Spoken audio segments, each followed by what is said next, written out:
ಈಸಿಯಾಗಿ ಮೆಂತ್ಯ ರೈಸ್ ಬಾತ್ ಹೇಗೆ ಮಾಡೋದು ಅಂತ ನೋಡೋಣ. ಮಿಕ್ಸಿ ಮಾಡಲಿಕ್ಕೆ 4 ಸ್ಪೂನ್ ಕೊಬ್ಬರಿ, ಬೆಳ್ಳುಳ್ಳಿ, ಶುಂಠಿ, ಈರುಳ್ಳಿ, ಕೊತ್ತಂಬರಿಯನ್ನ ತಗೊಂಡಿದ್ದೀನಿ. ಅದಾಗಲೇ ಒಗ್ಗರಣೆಗೆ ಮೆಣಸಿನಕಾಯಿ, ಈರುಳ್ಳಿ, ಟೊಮೊಟೊ, ಮೆಂತ್ಯ ಸೊಪ್ಪು ಹಾಗೆ ಕೊತ್ತಂಬರಿ ಸೊಪ್ಪನ್ನ ತಗೊಂಡಿದ್ದೀನಿ. ಇವಾಗ ಒಂದು ಕುಕ್ಕರಲ್ಲಿ ಕಾದಿರುವಂತಹ ಎಣ್ಣೆಗೆ ಅರ್ಧ ಸ್ಪೂನ್ ಸಾಸಿವೆ, ಅರ್ಧ ಸ್ಪೂನ್ ಜೀರಿಗೆ ಹಾಗೆ 3-4 ಎಸಳು ಹಸಿಮೆಣಸಿನಕಾಯನ್ನು ಹಾಕ್ತಾ ಇದ್ದೀನಿ. ಮೆಣಸಿನಕಾಯಿನ ಈ ಟೈಮಲ್ಲಿ ಹಾಕೋದ್ರಿಂದ ಅದರಲ್ಲಿರುವಂತಹ ಖಾರ ಮುರಿಯುತ್ತೆ. ಆದಮೇಲೆ 1 ಕಪ್ ಈರುಳ್ಳಿ, 3-4 ಸ್ಪೂನ್ ಶೇಂಗಾನ ಹಾಕ್ತಾ ಇದ್ದೀನಿ.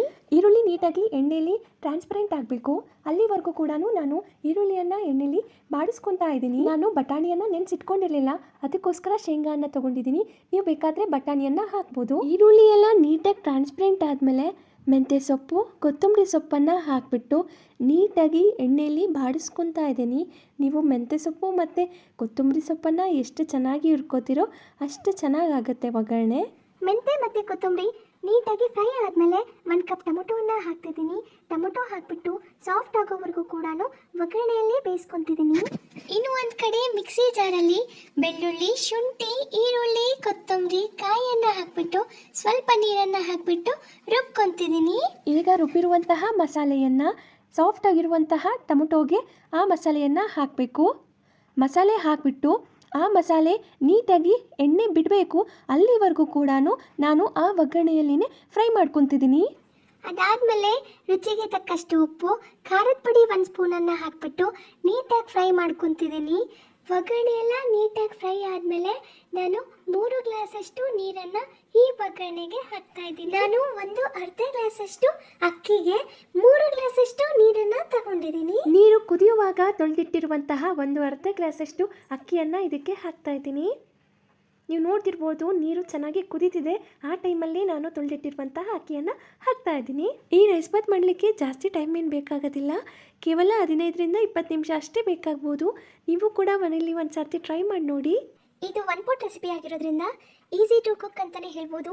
ಜಾಸ್ತಿ ಟೈಮ್ ಏನು ತಗೊಳ್ಳೋದಿಲ್ಲ. ನೀವು ಕೂಡ ಟ್ರೈ ಮಾಡಿ. ಲಂಚ್ ಬಾಕ್ಸ್ ಸಿರೀಸಿಗೆ ಇದನ್ನು ಕೂಡ ಒಂದು ಸರ್ತಿ ಆ್ಯಡ್ ಮಾಡಿ ನೋಡಿ. ನಾವು ತೊಳೆದಿಟ್ಟಿರುವಂತಹ ಅಕ್ಕಿಯನ್ನು ಹಾಕಿದ ಮೇಲೆ ಒಂದು ಸರ್ತಿ ಕೈ ಆಡಿಬಿಟ್ಟು ಒಂದು ಕುದಿ ಬರೋವರೆಗೂ ಕೂಡ ನಾವು ವೆಯ್ಟ್ ಮಾಡಬೇಕು. ನಿಮ್ಮ ಮನೇಲಿ ಕೂಡ ರೈಸ್ ಬಾತ್ ಇದೇ ರೀತಿ ಮಾಡ್ತೀರಾ ಅಥವಾ ಏನಾದರೂ ಚೇಂಜಸ್ ಇದೆನಾ? ದಯವಿಟ್ಟು ಕಮೆಂಟ್ ಮೂಲಕ ತಿಳಿಸಿ. ನಾನು ಕೂಡ ನಿಮ್ಮ ಅಡುಗೆನ ನಾನೊಂದು ಸರ್ತಿ ಟ್ರೈ ಮಾಡಿಬಿಟ್ಟು ನೋಡ್ತೀನಿ.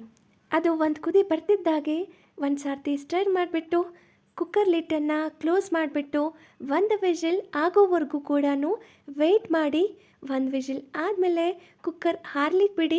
ಕುಕ್ಕರ್ ಎಲ್ಲ ಹಾರಿದ ಮೇಲೆ ನೀವು ಲಿಡ್ಡನ್ನು ಓಪನ್ ಮಾಡ್ಬೋದು. ಓಪನ್ ಮಾಡಿದ ಮೇಲೆ ನೀವು ಆವಾಗಲೇ ಈಗ ನೋಡ್ತಿರ್ಬೋದು ಯಾವ ರೀತಿ ಇರುತ್ತೆ ಅಂತ ಹೇಳ್ಬಿಟ್ಟು. ಸೊ ಅದನ್ನು ನೀಟಾಗಿ ಮೇಲ್ಗಡೆ ಇರುವಂತಹ ಮಸಾಲೆಯನ್ನು ನೀಟಾಗಿ ರೈಸ್ ಜೊತೆಗೆ ಮಿಕ್ಸ್ ಮಾಡ್ಕೊಳ್ರಿ. ನಿಜವಾಗ್ಲೂ ಹೇಳ್ತಾ ಇದ್ದೀನಿ, ತುಂಬ ಅಂದರೆ ತುಂಬ ಚೆನ್ನಾಗಿ ಬಂದಿತ್ತು ನನ್ನ ರೈಸ್ ಬಾತ್. ನೀವು ಆಗಲೇ ನೋಡ್ತಿರ್ಬೋದು ಎಷ್ಟು ಚೆನ್ನಾಗಿ ಕಾಣಿಸ್ತಿದೆ ಅಂತ ಹೇಳಿಬಿಟ್ಟು. ಕೇವಲ ನೋಡೋದಕ್ಕಷ್ಟೇ ಅಲ್ಲ, ತಿನ್ನೋಗೆ ಕೂಡ ಸಖತ್ ಟೇಸ್ಟಿಯಾಗಿತ್ತು ಅಂತಲೇ ಹೇಳ್ಬೋದು. ನೀವು ಕೂಡ ಟ್ರೈ ಮಾಡಿಬಿಟ್ಟು ನನಗೆ ಹೇಳಿ ಎಷ್ಟು ಚೆನ್ನಾಗಾಗಿತ್ತು ಅಂತ ಹೇಳಿಬಿಟ್ಟು. ಇಲ್ಲಿವರೆಗೂ ನನ್ನ ಚಾನಲನ್ನು ಯಾರು ಸಬ್ಸ್ಕ್ರೈಬ್ ಮಾಡಿಲ್ವೋ ದಯವಿಟ್ಟು ಸಬ್ಸ್ಕ್ರೈಬ್ ಮಾಡಿ. ಈ ವಿಡಿಯೋ ಏನಾದರೂ ಇಷ್ಟ ಆಗಿದ್ರೆ ಲೈಕ್ ಮಾಡಿ, ಶೇರ್ ಮಾಡಿ, ಕಮೆಂಟ್ ಮಾಡಿ.